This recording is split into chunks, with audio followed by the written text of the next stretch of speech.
Okay, we're live on Facebook again, and I want to thank everybody for tuning in and being here. This is session 2 of 3 sessions on Judaism in the New Testament, and I am Rabbi Rob Tobin at B'nai Shalom in West Orange, New Jersey.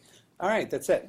So last time we started reading the Sermon on the Mount. I gave a lot of historical background, what's going on in Judaism at this time. We're under the Romans. We're talking about the 1st century of the Common Era. You need to know a lot of history behind that about Judaism, which we're just going to have as presumed knowledge. You also need to know what's going on in Judaism at this time, which we'll cover somewhat more as we go on today, and understand that normative Judaism, rabbinic Judaism, that becomes the Judaism of the next 2,000 years leading down to our own day, is the Judaism of the Mishnah. So it's the Judaism of the school of Hillel, and the Judaism that comes from what the New Testament calls the Pharisees, or the lawyers, which means the people who are experts in the law.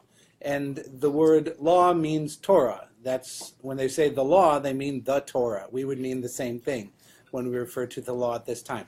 So we were in the middle of the Sermon on the Mount, and we had just gotten to the topic of divorce.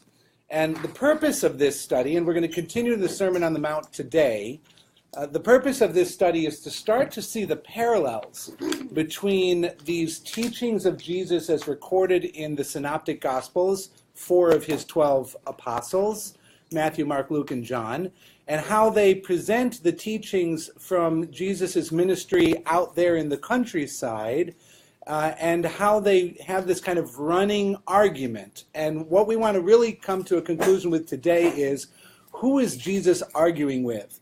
Because he's not just coming in and talking about unicorns, lollipops, and sunshine. He's not saying, Mother's Day is good and apple pie is yummy. He's saying stuff that's controversial. He's coming and he's actually teaching things that, as we saw last time, they're attention grabbers. I mean, this is a sermon that is meant to get attention.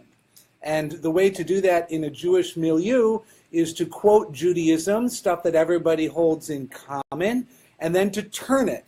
To say something else about it, and it's those turns that are of particular importance because that's the message of the New Testament, and where the turn came from is the presumed background of Judaism at this time.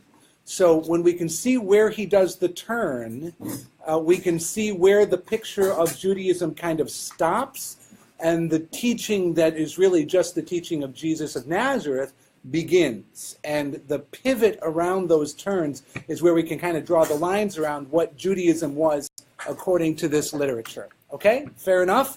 Who remembers from the Sermon on the Mount last week what the language was to indicate a pivot or a turn from tradition? How did this get presented? The divorce. What's that? The divorce part. Okay, divorce is an excellent example. He actually has a dozen or more examples where he does the same thing. What's the mechanism or the tone, the words he uses? But I say. But I say, right? That gets translated a lot of ways. So what precedes the words but I say?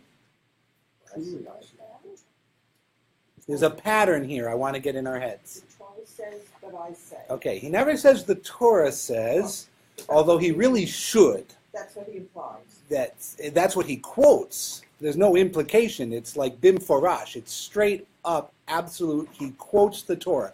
He precedes a quote from the Torah with, "You have heard it said," or "others have said," or "it has been taught." That's very interesting language. It's a little subtle, and if you want to be negative, you would say it's a little sly. Because what he's actually doing is quoting the Torah of Moses, right? Now, there is no greater authority in Jewish life at this time than the Torah of Moses. There's no Mishnah, there's no Talmud, there's no Halakha. The Sanhedrin is a political religious authority sitting in Jerusalem whose authority rests in the laws of the Torah, right? So everything that happens in Jewish law is coming from the Torah. So we can't really split it as a political or a religious statement when we say, "You have heard it said," and then a quote comes from the Torah. That would have been political law because Rome allowed the Jews to administer Torah law among the Jews as long as it didn't invoke rebellion against Caesar. So Torah law was authorized. Torah law was empowered. Torah law was underneath the administration of the Sanhedrin, the main Jewish court that had been standing for a couple of centuries already in Israel at this time. At this time, the Sanhedrin is really under Pharisee, rabbinic influence and rule, with multiple divisions among the Pharisees, like Hillel and Shammai, as far as what people think the law should be. But the process of rabbinic interpretation of Torah and applying it to case law is really what the Sanhedrin is all about at this time. Okay? So I want to dive into the divorce stuff and give you a couple of...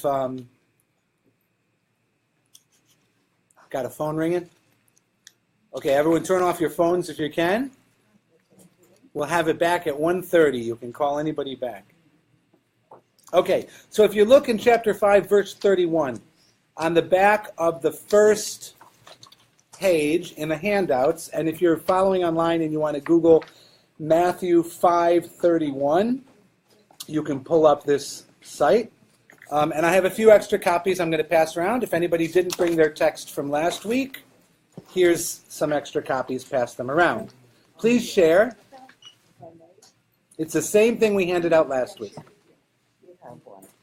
Okay, so he says, "It was said, whoever sends his wife away, let him give her a certificate of divorce.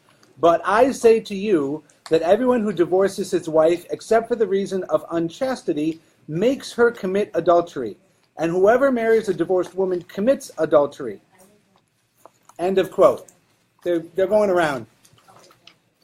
Okay?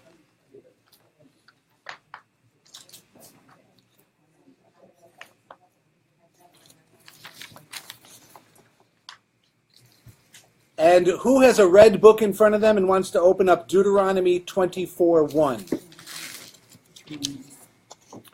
Someone with a red book? Bonnie, I see you're flipping. Deuteronomy chapter 24, verse 1. Okay. I don't know. It's on page 579. 579 in the red books. Go ahead, nice and loud, Bonnie. A man takes a wife and possesses her.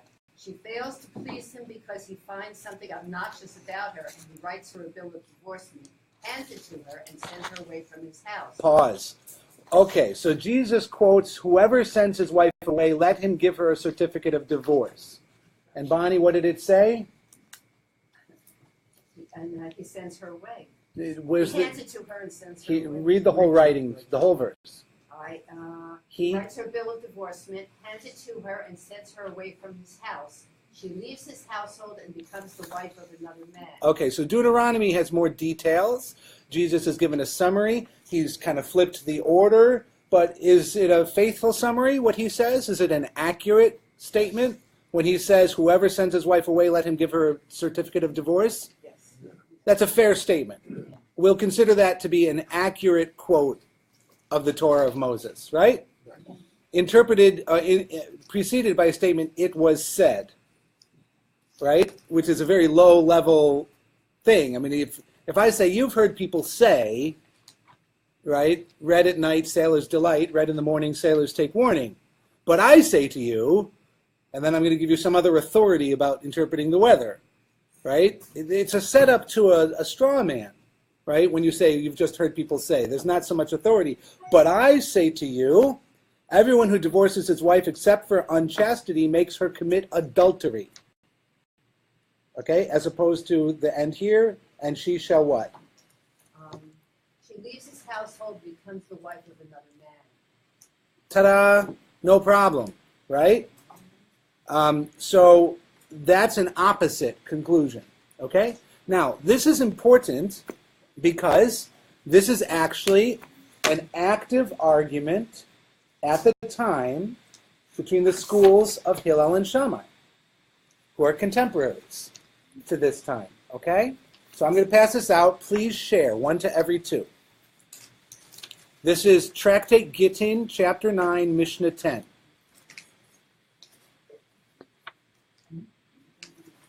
I'll let that go around the room. Those of you who want to Google Sefaria, Sefaria, Mishnah, Gittin 10, chapter 9, verse 10. you'll find it quickly.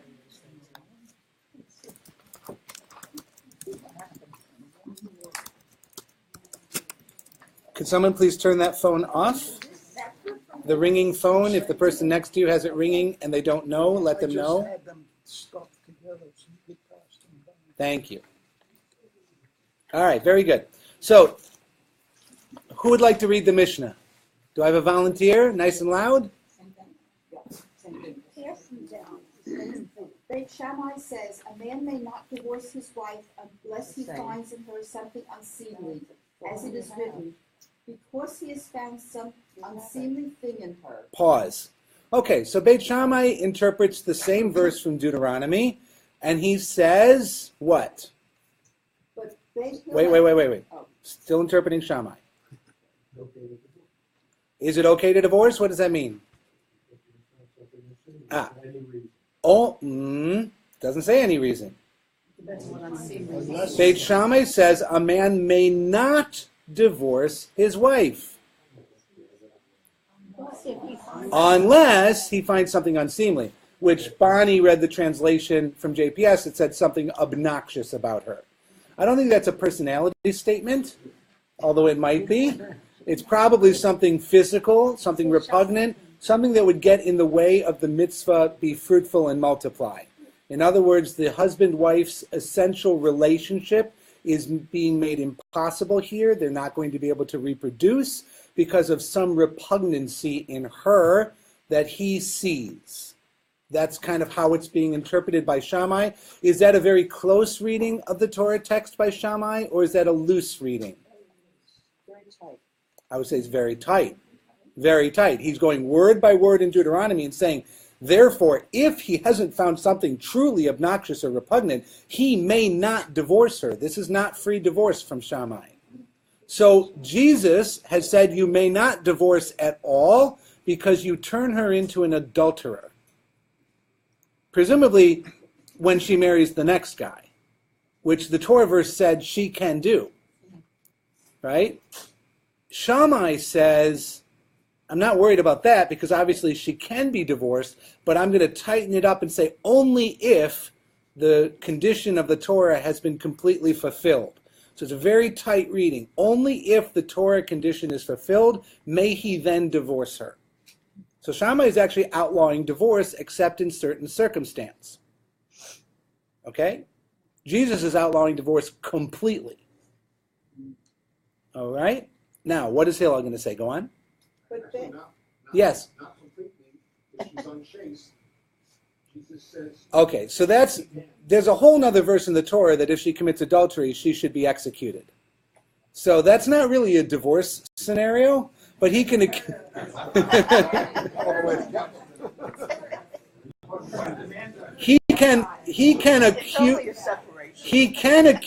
her. This is the Sota case.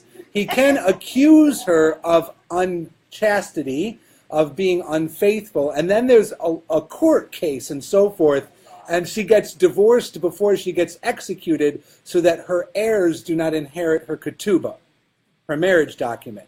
So there is a divorce where she is declared not his wife anymore and does not get the ketubah, and then she would be executed. So there's a whole series of things that are implied there. Shammai would certainly have upheld those laws, and presumably so would Jesus, because he says, except in the case of unchastity. So he would allow that court proceeding if she's not faithful, which fits him, because he's like, this. You have this kind of myth that's going to go forward here as we read these things, where it's all about love and forgiveness with Jesus, but in fact of the matter is, if you call her an adulteress, that's not like a happy-go-lucky conclusion. She gets death penalty. So it's like death penalty for divorce would be the logical outcome there. And because that's an illogical outcome, he's outlawing the whole system. Right? So he has this very radical interpretation of divorce, which would have an even more negative outcome. And to avoid that negative outcome, the whole system gets outlawed by his teaching. Okay? Right? Okay. Let's look at Hillel. Hillel is usually interpreted as the more lenient of the two between Hillel and Shammai in most of their arguments. And by the way, the entire Mishnah is a school of Hillel document. which makes Rabbinic Judaism a school of Hillel movement. So Hillel wins the halacha almost always. Hillel gets the last word almost always. Hillel is the hero almost always, because Rabbi Yehuda Nasi, who wrote the Mishnah, is a student of Gamliel, who's a student of Hillel. So Mishnah is a school of Hillel document. Which is good for us. Which is great for us. It's bad for Shammai, it's good for Hillel. All right, the question here really, though, is who is Jesus arguing with? Right? That's what we're gonna be focusing on today, is who's he arguing with? Because he's arguing with somebody. It's not just pony rides and May sunshine. He's having a fight up here on the mountain. Okay, Hillel, what does Hillel say? But Bet Hillel say, even if she spoiled his food, as it is written, because he has found some unseemly thing in her. Rabbi Akiva says, even if you find... Okay, pause. Hillel. So Hillel says what? Even if she spoiled his food. Right. You undercooked the challah. My challah has a doughy piece in the middle that didn't get cooked. And I think that's revolting. I know some people think that's the best. Okay? Or my challah has a burnt crust and it's not soft and chewy anymore. That's it. You're out of here. Bill of divorce, gone. So Hillel, is he being more lenient or more strict? Yeah, from the wife's point of view, that's awfully strict. I get divorced for undercooking your peas? Really? But from the point of view of a Torah interpretation, this is a very lenient ruling, right? Under what conditions can you divorce?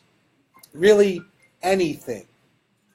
By saying I can divorce you for really, can we please turn off the phones? That would be awesome. Okay, mute all the phones, please. Everyone take a second, check your phones, take a look at it physically, make sure it's off. The third time he said that. It's not the only thing I'm repeating, don't worry. I tend to repeat myself a lot. Fair enough. Ready? Okay. Hillel is being very lenient in his interpretation because he's allowing many, many, many things to qualify as finding something obnoxious in her. You didn't starch my collars right, you starched them wrong. You don't, whatever the kind of very early husband-wife differences are here, obviously we're dealing with a society that is not women's lib. The woman is cooking, the woman is cleaning, the woman is making the home, the man is doing whatever, working outside the home, living in society. He's coming home and her husbandry is lacking in his eyes. And he gets to divorce her. So Shammai's like, no, it's got to be something really, really serious. The kind of thing where I can't even look at you, let alone make babies with you. That's Shammai's standard. And Hillel's like, you know, you did laundry on Tuesday instead of Wednesday. Okay? So from the woman's point of view, that's a husband who's being super, super, super strict in what his demands are on her, as far as what would rise to divorce. But from a legal point of view, in the context of legal jurisprudence, it's actually a very lenient interpretation of the rule. Hillel is being lenient. The outcomes are not so lenient, but the law interpretation is very lenient. So if I had to build a spectrum of lenience to strictness on the topic of divorce as taught in the Torah, Hillel is lenient, Shammai is middle, Jesus is extremely strict. To the point of actually contradicting the Torah. Shammai would say that Hillel is lenient to the point of contradicting the Torah. Because it says she has to actually have done something serious. Right? So that's how a spectrum gets painted. All right? Who is Jesus arguing with? Hillel. Probably Hillel. Right? Jesus is reaching all the way across Shammai and he's attacking Hillel, the school of Hillel. I think that's who he's having his argument with.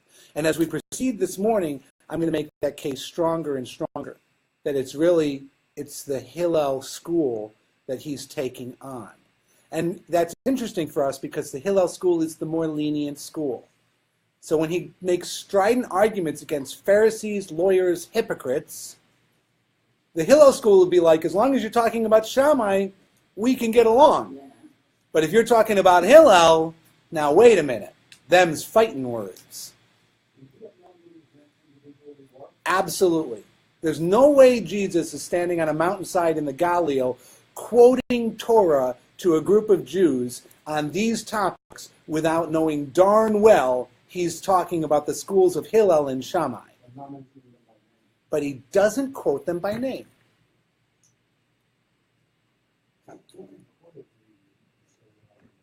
The Sermon on the Mount exists in all the synoptic Gospels in different ways. So that's 4 different eyewitness accounts, and they are largely identical. Eyewitness accounts. No, the Gospels were written after Jesus died, so they didn't. Hang on, I got 3 people talking to me on that one. Let's take them one by one. Dan, Phyllis, Jeff. The authors of the Synoptic Gospels, none of them lived in Jesus' time. Okay, Stan is making a biblical criticism comment that the authors of the 4 synoptic Gospels are not, in fact, Matthew, Mark, Luke, and John, the first-person accounts of his immediate followers writing their own books in their own names, but they were written by later people receiving traditions ascribed to Matthew, Mark, Luke, and John. That, I would say that is the extreme critical view of the Gospels. I think certainly the Gospel of Mark has been argued to be the years 30 to 60, which would then place it absolutely in a milieu of eyewitness testimony. I think John is most likely the latest, most scholars say, because it's under Greek philosophical kind of terms and influence, the logos, the word of God, other things like that come in, and therefore there's philosophy and theology inherent in the telling that doesn't seem native to first century Palestine or Israel, right? And then Luke and Matthew are in between Mark and John as far as those kinds of considerations. But they are close. You're talking about the latest one being the year 90 or something. I mean, they're early. It's not like they're being written in the 3rd century. These are early texts, and I think we have to give Christianity reliable witness. Their claim on first-person testimony to Jesus is a lot stronger than our claim to first-person testimony to Sinai. That's true. Right?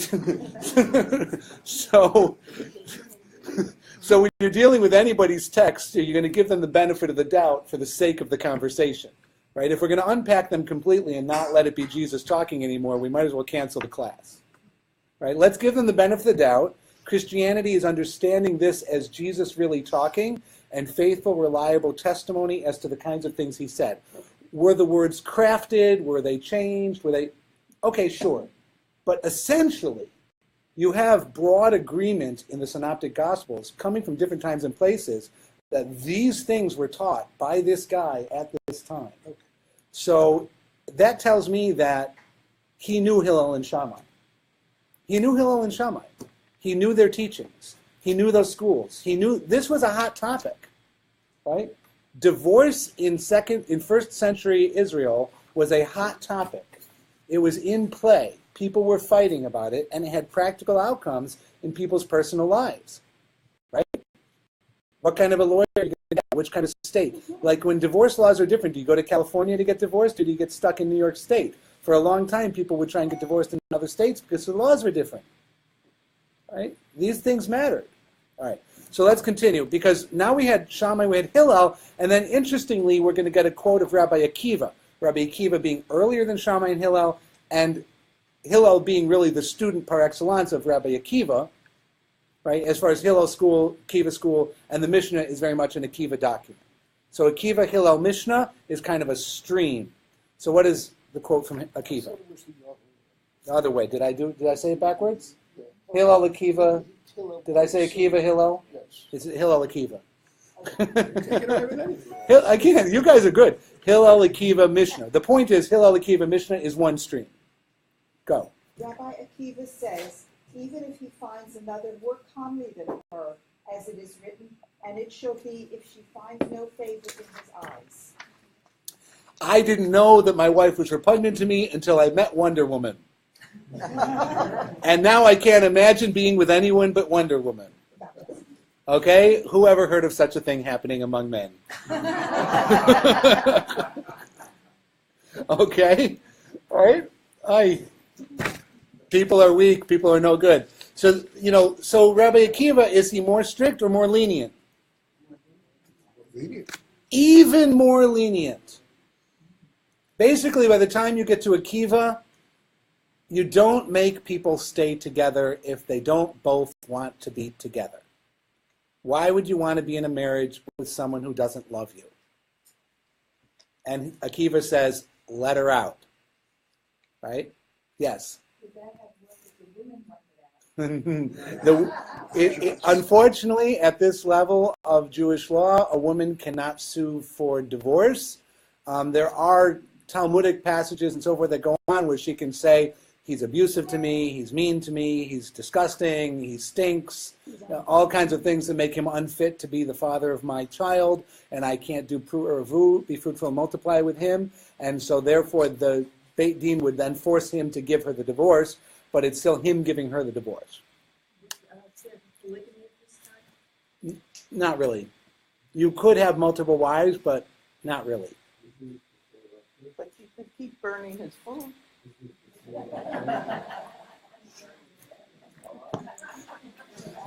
A practical suggestion for the woman trapped in a marriage is to continue burning his food.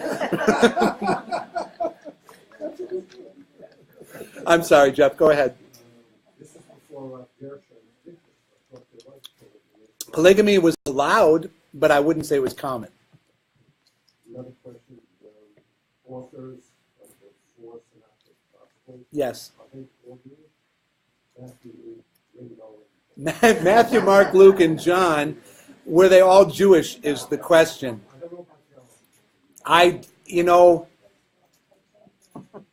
Here's something that I'll say that will probably get more reaction online than in the room. If Jesus is your Lord and Savior, you're not Jewish. So to say Matthew, Mark, Luke, and John were Jewish, to me, makes no sense.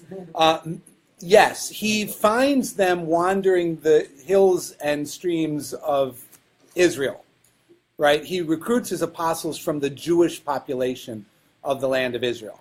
The authors of the texts, John seems to be an author that isn't very concerned about Jewish ritual and Jewish observances, doesn't seem to take it into account the same way, speaks of the Jews in the third person as some group that he doesn't seem to be identified with. So, we already know by the Acts of the Apostles, the next book in line, we're dealing with non-Jewish people writing books about Jesus. Yeah. Rabbi, you mentioned this is a hot topic at this time. Why at this time is it a hot topic? That's a good question. I don't know that divorce is any more of a hot topic than it was 100 or 200 years before, but I don't have any textual tradition of legal debate on any topic before Roman Palestine, right? The rabbis under Rome are developing a literature of law. I think it's like the rabbis of medieval Spain. The rabbis in medieval Spain developed a literature of law because they were authorized by the non-Jewish authorities to have power to implement that law in civil and religious cases among the Jewish community. When that happens, your rulings are accountable to that non-Jewish oversight, so you document what you do. So the Rosh, who moves from Ashkenaz to Sepharad and is under the new Christian rulers of Toledo, Spain during the Reconquista, has profound literature preserved on all of his rulings, which then are used by his children and their children to write the Torah, which gets used by Yosef Karo to write the Shulchan Aruch, which becomes the basis of all codes of Jewish law in our day. It happens because the Rosh is documenting his rulings in a way that is formal and legal and civic and governmental, and it creates a literature by the time he's done. The same thing's happening under Roman Palestine. It's starting to create a literature of law, precedent law, and discussion and argument, and the different factions are all writing to and about each other, and then by the time you move, when Yochanan ben Zakkai wants to get out of the civil war against Rome, he says, can we take the Torah and their studies and go to Yavna, and we can continue our work there? That's to continue the legal work that Rome has authorized. So Rome says, sure, go be peaceful and do what you're all supposed to be doing, and we'll go kill the rebels. And then that moves on to the north, and that becomes the work of Judah Nasi in the codification of Mishnah. So I think what's happening here is because of religious historical structures, a halachic Jewish law narrative becomes codified in surviving literature. And then, therefore, we wind up with Mishnah and Talmud and everything else. So it's almost organic within because of the bureaucracy. We've seen this happen at other times in Jewish history when you have non-Jewish government over empowered Jewish lawmakers. It produces a literature of law. I think it's a good thing because the Mishnah saved us. Right? Without Mishnah, there's no Talmud in Judaism. I mean, these arguments and these discussions wind up creating a permanent rabbinic Judaism as well as creating a permanent Christianity. Both religions are made possible not just because the people believed these things and taught them, but because they wound up in books that could become the basis of the structure of community and personal organization and life for centuries to come. It's the literature that creates these two religions. Okay? All right. So that's Akiva. So what we see here is that the Sermon on the Mount is tapped into Jewish milieu as far as legal thinking and arguments among the factions within Judaism as well. Okay, let's move on. We're going to leave divorce behind now, and we're going to go back to Matthew. Let me skip a little. Let's go to Matthew 5, verse 33. Matthew 5, verse 33. Again, you have heard that the ancients were told. You have heard that the ancients were told, you shall not make false vows, but shall fulfill your vows to the Lord. I would like somebody with a red book, please, to open to Numbers 30, verse 2. Book of Numbers, chapter 30, verse 2. And somebody else, please get ready with Deuteronomy 23, 21. All right, Somebody else on Deuteronomy 23, 21. All right, Numbers 30, verse, that's 484. Okay? Moses spoke to the heads of the Israelite tribes, saying, this is what the Lord has commanded. Is that what you want? Yep. Keep going. Yep. If a man makes a vow to the Lord or takes an oath imposing an obligation on himself, he shall not break his pledge. He must carry out all that has crossed his lips. That's good enough. All right, Torah command. If you make a vow to the Lord, how do you make a vow to the Lord? Please don't do it. Just tell me about it. You swear. Where are you doing this? At the temple, in public, in front of a Kohen, at a sanctuary. Yep. You're invoking God's name. For what purpose?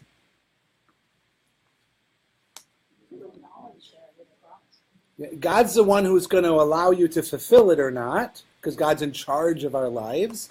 And when it's fulfilled, what am I hoping for? A good outcome. You know, I'm probably not taking a vow that I should become impoverished and horrible in business forever. I'm making a vow with the hope of good things happening, right? So I'm doing this before God and before witnesses in a formal way. And when my vow has been completed, like I would vow perhaps not to eat cooked beets for the next year, which would not be hard for me because I can't stand beets. Right? Harder for me would be giving up chocolate for that same period of time. Right? And then I fulfill my vow. I mark the fulfillment of the vow. How? By going back to the sanctuary and bringing a sacrifice. Right? That's the system. Okay. So when I say I'm going to vow something, I have to implement it immediately. Okay? That's what the Torah law is. Who's got Deuteronomy 23, 21? Go ahead.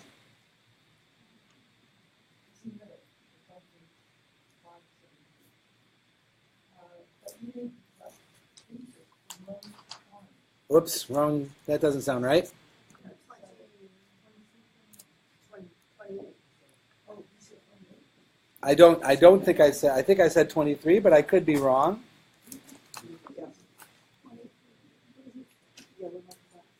No, not 28. when you make a vow to the Lord your Yeah, God. that's it. Deuteronomy, what is it, Bonnie?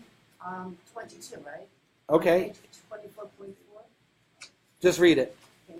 When you make a vow to the Lord your God, do not put off fulfilling it, for the Lord your God will require it of you, and you will have incurred guilt. Okay, so hang on. So I gave the wrong verse. What is it, chapter and verse? Deuteronomy? It's 24, 20. Page 23, 22. Chapter 23, verse 22. Oh, we were just off by a verse. You were in the right place. On page 579. 579, verse 22. All right, go ahead. Read it again, 22, on my new reader. Did you find it? Go ahead. 22. No, 20, 23, 22. The verse right after where you read. When you make a vow to the Lord your God, There it is. do not put off fulfilling it, for the Lord your God will require it of you, and you will have incurred guilt. Okay, so there's another verse in Deuteronomy that picks up the same topic, and it says not only do you have to fulfill it, but if you don't fulfill it, God is going to get you for it, and God will hold you accountable and guilty for not having done that. In other words, it's not just about the 613 mitzvot. If you add on a sworn idea or obligation to the 613 commandments of the Torah, that is also a commandment of the Torah. And you can't say, well, I'm the one who made the vow, I can break my word. If you made the vow, God's going to hold you accountable. Vows work. They're actually legal. But there is a way to, The rabbis have this whole thing where you can do uprooting of a vow. There's also Torah verses about if a woman makes a vow and a man can nullify her vow and all that kind of stuff. But the rabbis have a way to uproot vows, but they also acknowledged that the laws of uprooting vows hang like a mountain by a thread. In other words, there's little or no justification in the Torah and the law to allow them to do that. Right? So that's also in the rabbinic system. So there is at this time an argument among the rabbis about whether or not the rabbinic courts can uproot a vow. That is a hot topic of the day. Yeah. Kol Nidre is medieval. Much later, 1,000 years later. And Kol Nidre definitely is a mountain hanging from a thread. Okay, so the rabbis said it's a mountain hanging by a thread. They said there are several things that are a mountain hanging by a thread. That's one of them. Another one is all the rules of Shabbat. Okay? All right, so verse 34, back in Matthew. But I say to you, who was reading? Who was reading Matthew? Oh, that was me. But say to you, somebody wake up Rabbi Tobin, please. It's his turn to read. but I say to you, make no oath at all, either by heaven, for it is the throne of God, Keep going. or by the earth, for it is the footstool of his feet, or by Jerusalem, for it is the city of the great king. Nor shall you make an oath by your head, for you cannot make one hair white or black, but let your statement be yes, yes, or no, no. Anything beyond these is of evil. Okay, so Jesus goes on and he basically outlaws all oaths. Okay, now read the next line. I think it's in Deuteronomy. One of those two has it go on and say that it doesn't matter if you don't vow. Deuteronomy 23, keep reading. Who was reading 23? Oh, you closed your book. I'm sorry. Oh, I got it. You must fulfill what has crossed your lips, and I'm sorry. Whereas you incur no guilt if you refrain from vowing. Good. So the next verse in Deuteronomy is you incur no guilt if you refrain from vowing. Now, since we read the Jesus thing where he says don't make any vows by God or by Jerusalem or by the temple or by my head, these are the things you might invoke on my sacred honor, on my mother's grave, on the city of Jerusalem, on my any of those things. So you say, well, maybe I won't vow with the name of God, but I'll vow by these other things, and then if I can break it, it's not like God will hold guilt against me. He's playing with all of that. And that's all in the rabbinic system, the different ways to talk about vows that aren't vows. It's all active at this time. These are hot topics. His answer, make no vows. Do what you do. Don't do what you don't do. Don't posture with some kind of big, pompous I swear by my grandmother's life, right? Because all that is ego and public consumption, and you should instead just say you're going to do it and do it. Say you're not going to do it, don't do it, and get the whole language of vows out of here. Deuteronomy is on this same topic, saying if you don't vow, you'll incur no guilt. Okay? So I think what we have evidence here is Jesus quoting and working from Deuteronomy, or is Jesus quoting and working from Numbers? Both. I think it's Deuteronomy. I think when he goes on to the guilt line and talks about not vowing, he's actually giving a teaching of the Deuteronomy version of this law and oaths, because Numbers doesn't have that at all. The language of guilt or the idea of not vowing is not in the Numbers version, but it's front and center in the Deuteronomy version. And so in the Sermon on the Mount here so far, what's Jesus' library? What has he read in anticipation of this sermon? So he knows Hillel Shammai, and I think he's quoting Deuteronomy. Okay? Who else? So I had a hand up. I have a question. What does 37 mean? Go ahead and read it out loud. But let your statement be yes, yes, or no, no. Anything beyond these is of evil. Yep. I don't understand it. There is a rabbinic, there's a midrash from around the same age here, which actually, if you have I'm not sure if it's in here. No, it's in the weekday prayer book, that says you should have honest weights and measures, and that your yes should be as honest as your no. So, and it uses the language of hein and lo. You should make the honesty of your measures and the honesty of your words should be the driving force. So you shouldn't say yes when you're trying to say no, and you shouldn't say no when you're trying to say yes. You should make your yes a yes and your no a no. I think, again, at this time period, what he's talking about is being a straight shooter. And that's in the rabbinic literature at the same time in similar ways. It's not quite as close a parallel, so I didn't bring it. Okay? But he's saying you shouldn't need an oath to do what you say. Okay? Yes? Are you saying, did Jesus say that you should have no oaths or vows, no promises? Yep. He's saying basically oaths are bad. So he's extending Deuteronomy again. does it come later when people make a vow at Lent not to eat chocolate, or is that later? Hopefully nobody's making any vows of any kind. The rabbinic system also outlawed vows. Not at this layer of history. They're debating it at this time. It's a hot topic. But the rabbinic system comes forward and basically says you should not be making vows. Yes, and then... Yeah.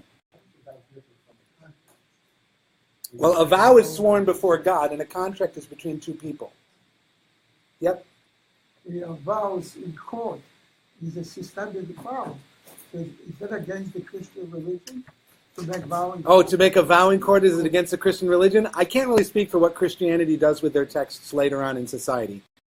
That's appropriate purview, right? Whether or not I could say that they follow or don't follow this later on. I think there are vows in court. We know there are many things sworn to over the time in the future.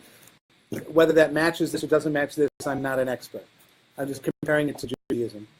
Okay?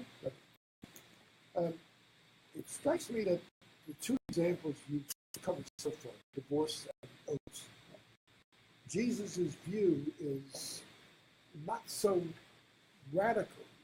In other words, it's a slight deviation which could easily fit in a Mishnah commentary. Absolutely. Hillel says this, Shammai says this.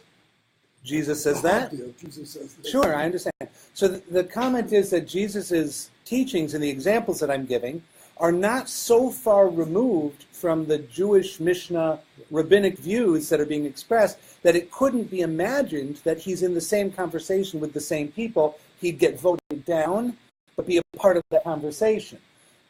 That's part of what I'm trying to push on here, is because is this that he is being presented this way to establish a believable background to his teachings?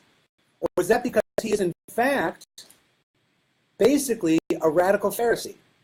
He's not so off the beaten path from the Pharisees and the rabbis that he would be some other religion from these teachings. The problem is that both of the examples we've seen so far, he takes the Torah verse, quotes it, and contradicts it in some way that is very, very strict.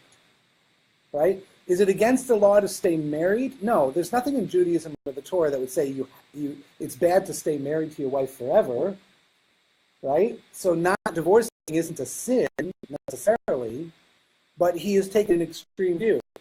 Never taking an oath, it's okay if you never want to take an oath.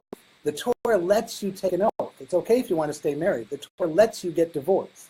So he's taking a very strict kind of out there view where he's prohibiting things that the Torah permits. That's not going to get him in a lot of trouble. That's going to stir the pot, and as we'll see in a little bit, that's going to draw attention. He gets in much more trouble when he tells people that you can cut plants on Shabbat. Right? When he says you can do things that are expressly forbidden by the Torah, that's different. Right? Let's take the example of Passover. If you don't want to eat kitniot on Passover, that's okay. You want to take on the additional stringency of not eating certain things that the Torah never talked about, that's fine. That's up to you. Right? So somebody who wants to come and outlaw rice and beans and corn and all that stuff on Passover isn't going to have a lot of trouble doing that. It might make some people annoyed, like, why are you doing that to me? It's not necessary or so forth, but it doesn't contradict the Torah. Now somebody comes in and says you can actually eat croissants made from wheat, that's a problem, right? Because now you're actually contradicting the Torah. So in the case of divorce, the contradiction is problematic because he says if you do what's in the Torah, you make her an adulteress. That actually contradicts the Torah. That's a problem. The one that has to do with oaths, not so much. So again, what we're getting here is we're getting a style where it's quote the Torah, tweak the Torah, back off a little bit. Quote it, turn it, pivot, back off a little bit. So he's still got everyone's attention, right? But it's not clear, is he going to go off the reservation completely, or is he just saying a few things that are troublesome? That's what's going on. Okay? Good. Back to the sermon, verse 38. You have heard it said, an eye for an eye and a tooth for a tooth. Okay? Eye for an eye, tooth for a tooth. Deuteronomy 19:21. Who wants to get it for me? Deuteronomy 19:21.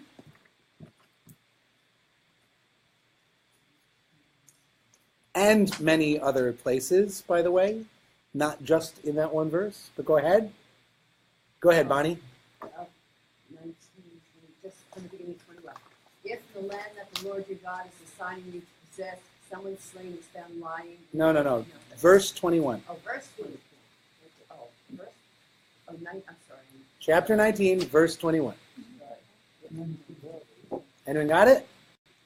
Last Okay. Nor must you show pity, life by tooth for tooth, hand for hand, foot for foot. There you go. Show no pity and justice, eye for eye, tooth for tooth, hand for hand, foot for foot. And this shows up in several different places, including the striking of your servant, somebody who strikes another person and doesn't kill them. There's many different places. It's in Parshat Mishpatim. It's in all of our Torah. I just quoted the Deuteronomy one. And he says again, you have heard it said. Heard it said by Torah and Moses in unambiguous fashion. Justice should be eye for eye, tooth for tooth, hand for hand, foot for foot. And Jesus instead says, but I say to you, do not resist an evil person. Whoever slaps you on the right cheek, turn the other to him also. If someone wants to sue you and take your shirt, let him have your coat too. Whoever forces you to go 1 mile, go with him 2. Give him who asks of you, and do not turn away from him who wants to borrow from you. Okay? So that's the turn the other cheek. So this is a classic difference, right? A classic difference. You have the right in the court of law to be repaid for your damage. And in the Mishnah, there's a whole order of the Mishnah. 1/6 of the volumes of the Mishnah is called Nizikin, damages, where people have monetary relationships based on harm and how you evaluate and how you recoup. Now, in the rabbinic system, it's not pure lex talionis. It's not, I cut off your hand if you caused me to lose my hand. I blind you if you blinded me. The rabbinic system actually has an elaborate system here where we evaluate the monetary value of the damage to the person's body. And remember, there were servants, and you had a labor market based on a servant's physical abilities. So how much would you pay for a one-handed servant? How much would you pay for a two-handed servant? The difference is the value of the hand. So if you caused me to lose the use of my hand, I would owe you that difference. The rabbis also qualified it based on the status of the person in society.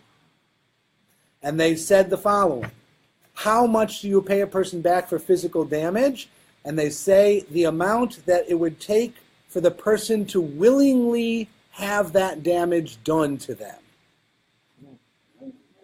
Willingly. So, tell me, can I please break your finger?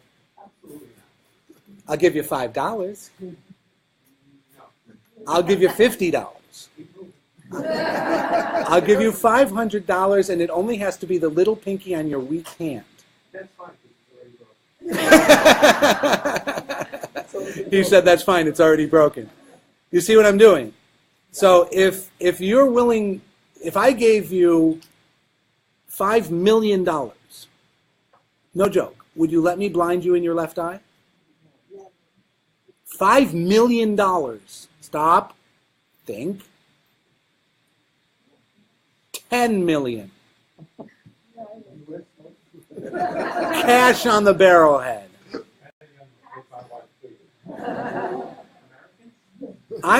Not the fact that you're all asking questions tells me that I'm getting close. Somewhere between 10 and 100 million, I've probably got every single person in this room winking at me for the rest of their life. Okay? So the value, you can't put a value on that. You can put a value on that. And the rabbis did. One of the accusations of Jesus against the rabbis is that they are lovers of money. By the way, financial anti-Semitism begins with that. Jews love money. That anti-Semitic accusation that has resulted in death and destruction and hate for untold years has its origins in quotable verses from the New Testament. Now, it is a Christian scholar who will have to tell you those verses are being read accurately or not accurately, they apply or don't apply, and I encourage you in your conversations with Christians and Christian scholars to understand how they do or don't think Jesus is talking about Jews as opposed to people, or whether it's just at this time, or maybe anti-Semites are completely misunderstanding the verse. But they are quotable verses, and they do get quoted. Okay? So that's one of the accusations. Now, one of the accusations is going to be public posturing versus private piety.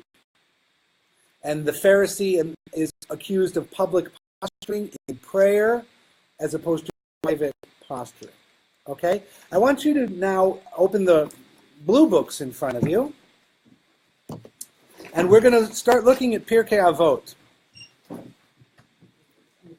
And if you're online, you can go to Sefaria, Mishnah, Pirkei Avot. I want you to turn to chapter 2, the blue books. It's going to be on page 260.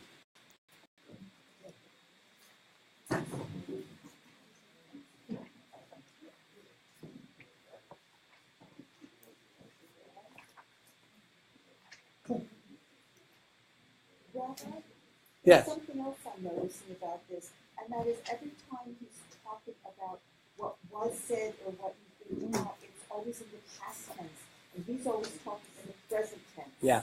It was said to you or to the ancients in the past, but I tell you now, which is great, because if you want to sell, Coke, you want to make it new Coke, right?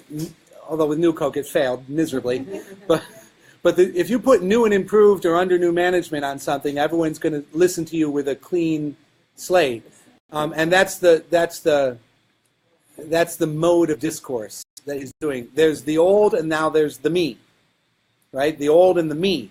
which is not a rabbinic way of viewing the world at all. There's the old, and there's our faithfulness to it. Right? That's the rabbinic mode. Very different than the old and the new. That's what they call it the New Testament. Yes, please. You couldn't.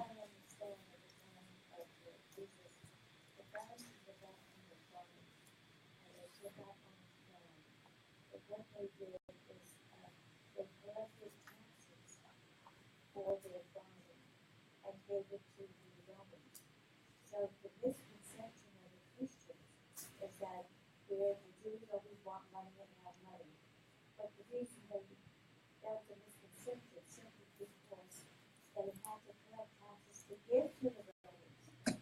Okay, so Bernice is extending the conversation about the anti-Semitism of finances being a misunderstanding of Jewish society at the time.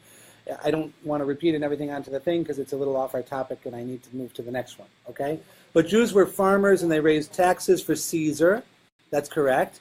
But Jews were also tax collectors. So when he talks about tax collectors, there are tax collectors who are Jewish, and Jews were not just farmers, they were also in the trades and in business and in government. They were living in urban environments as well as rural environments, and the Pharisees involved people from all aspects of society, not just agriculture. So all of that's, it's a complex situation. Can't be distilled to any one thing. Okay, all right. Let's talk about the virtue and the path that a person should follow. Page 260, Pirkei Avot, chapter 2. Rabbi taught, Rabbi is Rabbi Yehuda Nasi, which is the path of virtue a person should follow, that which brings honor to one's maker, as well as respect to one's fellow human beings. What is the goal of the saintly life in Judaism? Honor to your maker and honor in the eyes of others. Be as attentive to a minor mitzvah as a major one, because you don't know the reward for each mitzvah. And you should consider the loss incurred in performing a mitzvah against the gain, and conversely weigh the gain of a sin against the loss. In other words, that's code language meaning you may find it inconvenient or expensive to do this mitzvah, but if you do the mitzvot, you get eternal life in the world to come. And you may think you're going to save $5 or $10 right now, but the truth of the matter is you could be forfeiting something more precious. That's what they're talking about. That gets proven if you read the entire tractate, but that's what they're saying. Ponder 3 things and you will avoid committing a sin. Keep in mind what is above you, an eye that sees, an ear that hears, a book in which all your deeds are recorded. And Rabbi Gamliel, the son of Rabbi Yehuda Nasi, taught, and I want you to skip down to the end of his paragraph, God will abundantly reward them as though they had achieved it all through their own efforts. God is a God who gives reward. Okay, now, let's go back to the book of Matthew, verse 43. And I want somebody... No, I don't have to do it. All right, Matthew 5:43. And again, the class goes for another 20 minutes to 1:30. You have heard it said, you shall love your neighbor and hate your enemy. You have heard it said, you shall love your neighbor and hate your enemy. Does anyone have a comment? It says Amalek. Okay. All right. So we know in Leviticus it says what? V'ahavta recha kamocha. What does that translate as? Love your neighbor as yourself. You shall love your neighbor as yourself. And the obvious question is, who is your neighbor? Right? And the rabbis go into that argument. Right? Is it anybody, or is it the guy who lives next to you, or is it somebody who's within your society, but the other people you can hate? And obviously we are commanded... What's that? Any person. So one answer is any person. Another answer is only Jews. Another answer is your actual neighbor. So they're going to argue about that. The other is, and you shall hate your enemy. Are we commanded to hate our enemy? No. Not even Amalek. Amalek, you're commanded to get rid of them. But that was back in biblical times. The rabbis would never have said that there's an Amalek command in their day. They absolutely did not say that there was an Amalek command in their day. It wasn't the Romans, it wasn't the other Jews they didn't like, it wasn't the Christians. There was no Amalek in the first 2 centuries of the Common Era. That is not the rabbinic conversation. So even Amalek, whom we're commanded to eternal war against to eliminate their memory from the face of the earth, that's not an active mitzvah anymore. So here's the first time where we're seeing a quote that's not accurate. Okay? He's pretty far into it. You've heard it said you shall love your neighbor and hate your enemy. Not sure where that's coming from. And then he goes on, he has an agenda. But I say to you, love your enemies and pray for those who persecute you, so that you may be sons of the Father who is in heaven, for he causes his sun to rise on the evil and the good, and sends rain in the righteous and the unrighteous. In other words, the same earth, the same sun, the same God is over everybody, evil and good. For if you love those who love you, what reward do you have? How easy is it to love your neighbor? Give me a break. Do not even the tax collectors love their own?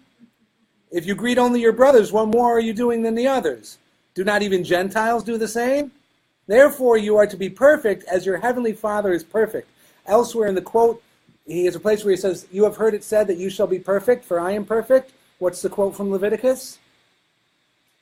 You shall be holy, for I the Lord am holy. The other text that he quotes throughout this sermon here is the holiness code of Leviticus. So he's quoting the holiness code of Leviticus, Deuteronomy, Pirkei Avot. All right, let's go on. Matthew, do you have chapter 6? Verse 2? Yes. Turn to the next page. Giving to the poor and prayer. Now we're into Leviticus and Pirkei Avot. That's what he's quoting. He's not really quoting Deuteronomy anymore. Giving to the poor and prayer, chapter 6, verse 1, beware of practicing your righteousness before men to be noticed by them. Otherwise you have no reward with your Father who is in heaven. What did Pirkei Avot say? That which brings honor to one's maker as well as respect from one's fellow human beings. Pirkei Avot says, do what is right so that you will bring pleasure to God and respect in the eyes of your fellow man. And this says, beware of practicing your righteousness in front of people to be noticed by them, because then you will get no reward from God in heaven. So I'm sorry, let me get this straight. So if I stand up in society and I give $100 million to a cancer ward at Sloan Kettering, God will be mad at me. I get no reward from God in heaven because I put my name on that building. And every person who ever walks in and out of that building to cure a kid is going to have to say my name. You're taking him to the Tobin Center, you got to take him to the Tobin Center. Oh, I'm so happy my kids are at the Tobin Center. Right? I just said Sloan Kettering. Those are people's names. Right? What's the problem? You make yourself famous and Okay, so he's really drilling in on something here, because all of us say, oh yeah, putting your name on something, that's really not so good. They do it for ego, they do it for this, they do it for that, right? They should just do it. There's very few people giving $100 million to a hospital anonymously. Given human nature, if you don't put the name on the building, you're probably not getting the money, and kids are dying. So we put the name on the building. And yet, the teaching here is really cueing in on something, because all of us personally agree with what's being taught here. Which is why in Rabbinic Judaism, the ladder of tzedakah goes all the way up to anonymous empowerment. That he doesn't know he's getting it from me, I don't know he got it from me, he's been made independent as a result of the gift, and nobody knows I gave it. That's the highest form of tzedakah in Rabbinic Judaism. But we're not going to, but even public righteousness and getting a good name is considered a good thing in Judaism. Tov Shem Mishem and Tov. A good name is greater than fragrant oil. Having a good name is actually considered a good thing in Rabbinic Judaism. Having a reputation in society as a righteous person who does the mitzvot and seeks justice, who can be trustworthy, who can be a leader, is considered a valuable thing in Rabbinic Judaism. It is actually a core value of Rabbinic Judaism. Jesus eschews that value. Calls it pride and arrogance. And calls the people who do it likely hypocrites, who publicly do whatever and you never know what they're doing behind closed doors. Okay? Hang on. So, look at Matthew verse 2. So when you give to the poor, do not sound a trumpet before you as the hypocrites do in the synagogues and in the streets, so that they may be honored by men. And truly, I say to you, they have their reward in full. Dun, dun, dun. Right? Ominous music. Right? So these hypocrites, with their public ceremonies and their news reports about how generous that they're being to the poor, they'll get what's coming to them. Not only will God not reward them, they're going to get what's coming to them. It's anti-rabbinic for sure, because so one of the questions about anti-Semitism is, if Jesus had grown up among the Aztecs, would he be talking about the Sun Temple here and not think it meant anything different? Or is he talking to synagogues because he really has it out for Jews? So you have a problem. This is where he actually lived and worked, so this is what he's going to point to when he walks down the street. Does that make it anti-Semitic? Or do the people who say, well, he's not talking about anyone but the Jews and he's talking about the Jews for a darn good reason, those are the anti-Semites?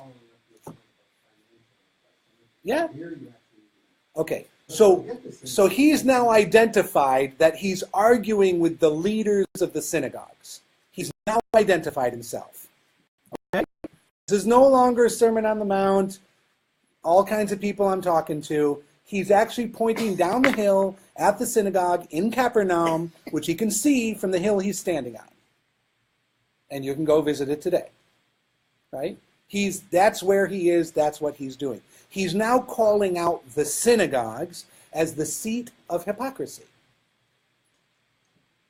Anti-Semitic is a very loaded term, but he's certainly being critical of established structures of Judaism. Yep. So what happens to love your neighbor? Love your neighbor. Well, Maybe he's pointing from the hill down to the synagogue. What happens to love your neighbor? he's not saying you should hate them. I think he's saying you should love them, but you shouldn't be swayed by them. You shouldn't think that they're honorable. You shouldn't think that they will get rewards from heaven. They're fooling themselves, and they're fooling you. That's what he's saying. It's happening already, what they're going to get. They're going to get what's coming to them. Well, they have the reward in full. They're not getting anything more than they already have. You're right. That's right. Correction. Excellent correction. Yeah, they're not getting anything more than they've got. Enjoy the caviar while you've got it, boys. Enjoy the trumpets, because you get nothing but the trumpets. That's all you got. By the way, when do we use trumpets? Anyone who wants to open Leviticus 23, he's still in the Holiness Code. Now he's gone into Parshat Emor, 23 verse 24. Leviticus 23:24. What's our holiday of trumpets? Yovel. So we have Yovel, which is where we proclaim the freedom of debts. The Jubilee year is proclaimed by trumpets. And all debts are forgiven and poverty is eliminated in the land with the blowing of trumpets on the Temple Mount. It's not just the synagogue. This starts to attack the temple. And the other is Yom Truah, which is Leviticus 23:21, which we call Rosh Hashanah. The Torah never uses the term Rosh Hashanah. It's Yom Truah, Shofar Day, with the blowing of the shofars. Okay? So he's tying into the Torah rabbinic system of eliminating poverty with public proclamations and public leaders in synagogues being the ones who are helping everybody and have these great reputations. He starts to knock them down. Okay, now let's look at 5 and 6. When you pray, you are not to be like the hypocrites, for they love to stand and pray in the synagogues. Everyone please rise for Elena. And on the and on the street corners, so that they may be seen by men. And truly I say to you, they have their reward in full. But you, when you pray, go into an inner room, close your door, pray to your Father who is in secret, and your Father who sees what is done in secret will reward you. What does that sound like? Know that there is always an eye that sees, an ear that hears, and the deeds of man are written in a book. So he's echoing chapter 2 of Pirkei Avot as far as where God is watching you in private. You don't have to just the public, God's seeing you everywhere, and yet he is eschewing the public service, saying that it is a hypocrisy. It is a negative, right? Because it is about ego, right? If somebody stands up in the synagogue and they shuckle like this while they're praying a lot, right? How do you define a lot? More than me. Right? Then obviously they're doing it to draw attention to themselves and not for pious reasons. Oh, and God forbid they go out loud.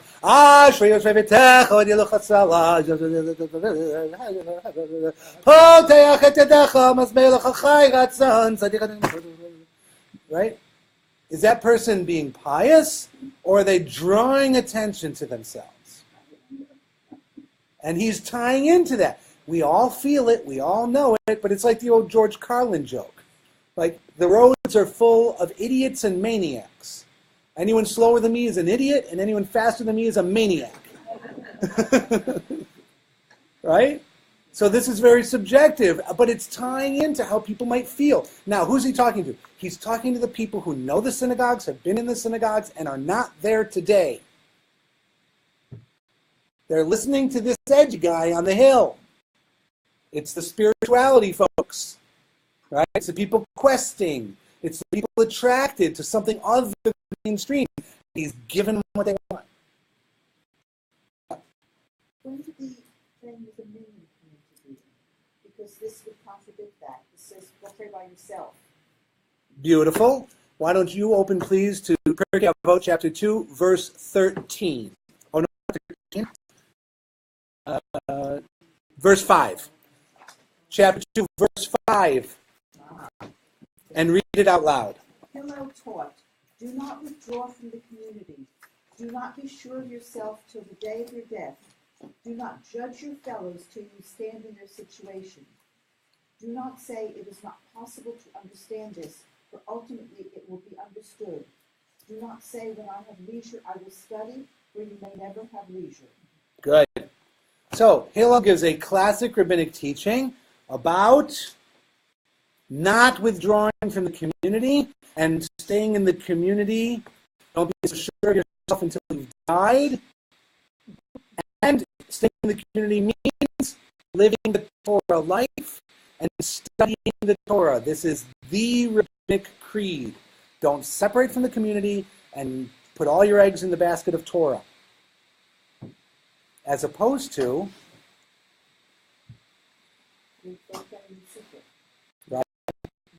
And what's the thing you're allowed to be proud of in Judaism? What's the thing you're allowed to be envious of in Judaism? Another person's Torah learning. So this issue of pride and hypocrisy is actually really resonating with the culture of rabbinic Judaism at this time. And the people who are looking not to necessarily be in the synagogue and they're only listening from this guy, this is going to resonate with them. No doubt about it. Right?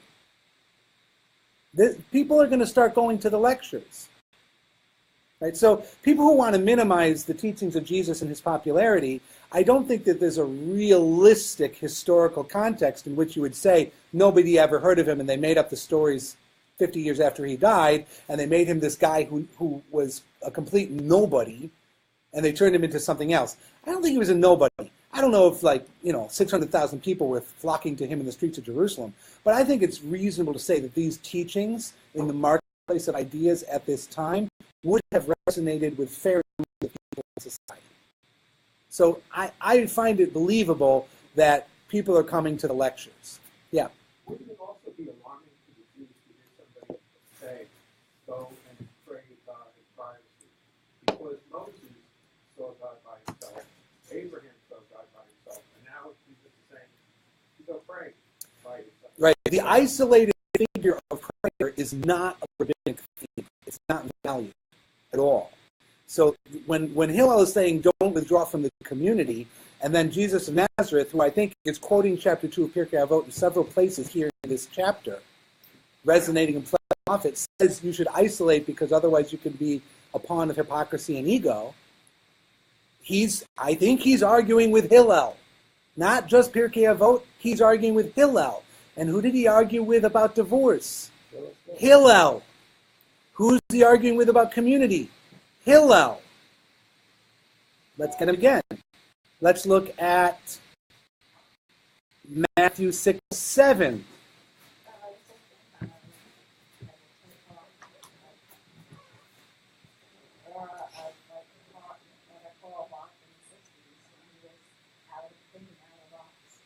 And out of the box, look, what's the difference between a Rebbe and a rabbi? Right? A Rebbe is a charismatic leader whose followers have a touchstone to holiness in the person of the Rebbe. Rebbe did something and you benefit. The Rebbe, you touch the Rebbe, you come near the Rebbe and you benefit. The Rebbe hands you a dollar bill, you frame it and put it on the wall of your business to receive blessings. Right? The Rebbe gave it to you to give it away in tzedakah, but you framed it and put it in your building because your relationship with the Rebbe is that he is the source and the font of the blessings of God, and you live vicariously through the Rebbe. A rabbi is a teacher who tells you this is the law, and it honestly doesn't affect me one way or the other if you do it, but it really will affect you. And you should probably be learning more about it and living this way. Right? There's a difference between a Rebbe and a rabbi. Which one is Jesus?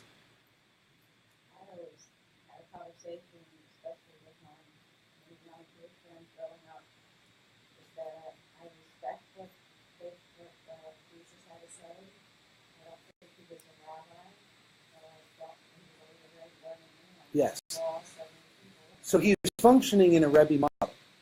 Charismatic leader, none shall come to the Father but through me. That's his quote. So he's using that charismatic leader model. Right? That's what he's talking. But his authority, his legitimacy, is based in his ability to quote and engage classic texts of Torah and the current teachings of the rabbinic circles. That's my argument. He learned, I don't know, had a bar mitzvah, he went, studied in, we don't know who he studied with, but he doesn't seem to be an expert. He misquotes Leviticus, love your neighbor as yourself and hate your neighbor. The Deuteronomy thing is a summary of 4 or 5 verses, and it's not all-inclusive, so it could be, the general understanding of what Deuteronomy teaches. He might not have actually had a scroll in front of him. Right? He's resonating off the teachings of Hillel here. He can't really quote them the way we have them because they're written this way by Rabbi Yehuda Nasi 150 years later. So he wouldn't have had this version of it, but he's clearly knowledgeable of the traditions that get written into the Mishnah from the people of this time. Right? So how learned is he is another argument. I think he learned it enough. For me, he's stamped his ticket. I'll give him credit. He's got an education. He's reading my books. I can't say, all you got to do is go study Hillel and Shammai, everything will be okay. You'll see what you're gonna say. I can't say that to him. He knows Hillel and Shammai. He's arguing with that. Right? Okay, so now let's look at verse 7 in chapter 6 of Matthew. And when you are praying, do not use meaningless repetition as the Gentiles do, for they suppose that they will be heard for their many words. Now, I'm not sure what this is. This might be like the equivalent, Roman pagan equivalent of speaking in tongues or something like that, where it's basically mantra stuff that's being said, incantations or something. If he's talking to Jews, this is still resonating off of Mishnah Avot chapter 2. Look at Mishnah Avot 2:13. Verse 13. It's on page 262. Who would like to read it? Nope, it's not. Shucks. Dang nabbit. Hang on.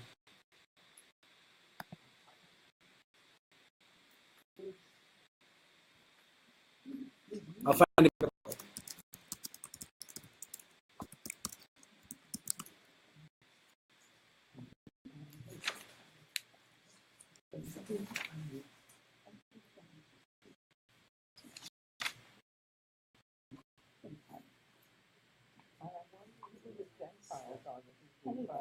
The poor people online, I'm staring into my computer screen to see it, and they're probably seeing me lean up against the camera.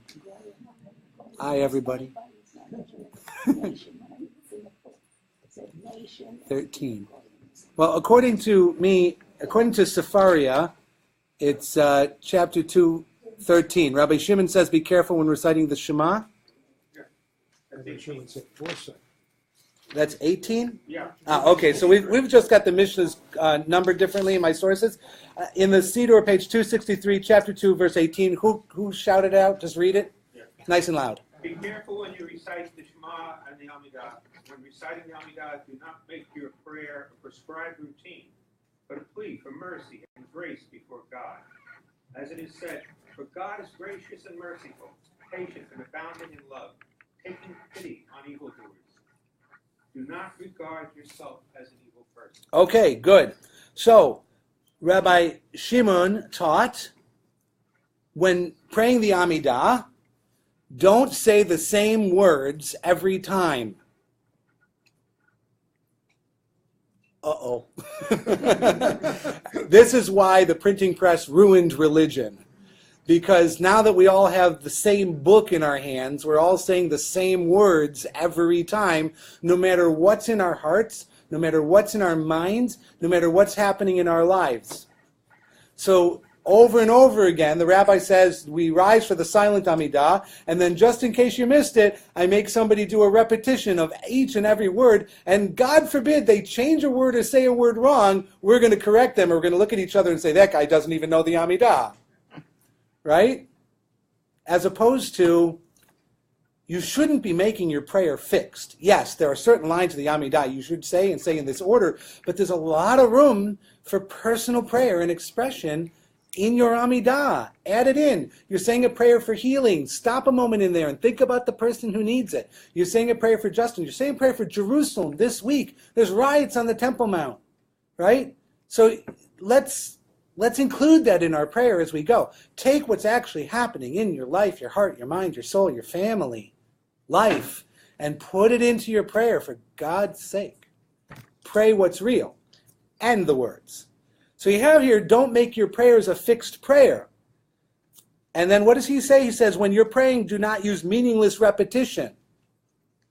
He's running down chapter 2 of Pirkei Avot in this section of the Sermon on the Mount, in chapter 6. Who are the Gentiles? I think those are Romans. King James says call them pagans. King James isn't going to call Romans pagans because of Rome, which becomes Christian. But the Gentiles and the pagans are pagan Rome at this time. Any non-Jew. Well, the problem is you can't just say Jew, non-Jew. It's not that simple, because who are the Samaritans? Are they Jews or non-Jews? Who are the Idumeans? Jews or non-Jews? Well, a half Idumean is sitting on the Jewish throne in Jerusalem right now in King Herod. So who are the Jews and who are the non-Jews? So it's easy to just say the Gentiles, the pagans, right? And don't forget the Romans included other tribes. They let people become Roman citizens. Right, for sure. It's very first. Okay, so let's look at Matthew 7:12. I don't think I gave this to you, did I? No, so I'll read it quickly. Okay, Matthew 7:12. Moving up. Shucks, I'm not going to look at 7:12. I just looked at the watch. Okay, so we're going to pick up next time with Matthew 7:12 and the golden rule. And that's going to be pretty much the end of our comparisons. From this point, the next step, I came real close to doing what I wanted to today. The next step is going to be look at what's the Pharisee reaction. Okay, now that he's established himself in this way, there will be a reaction. Ultimately, we know that a part of the reaction is he's going to get executed.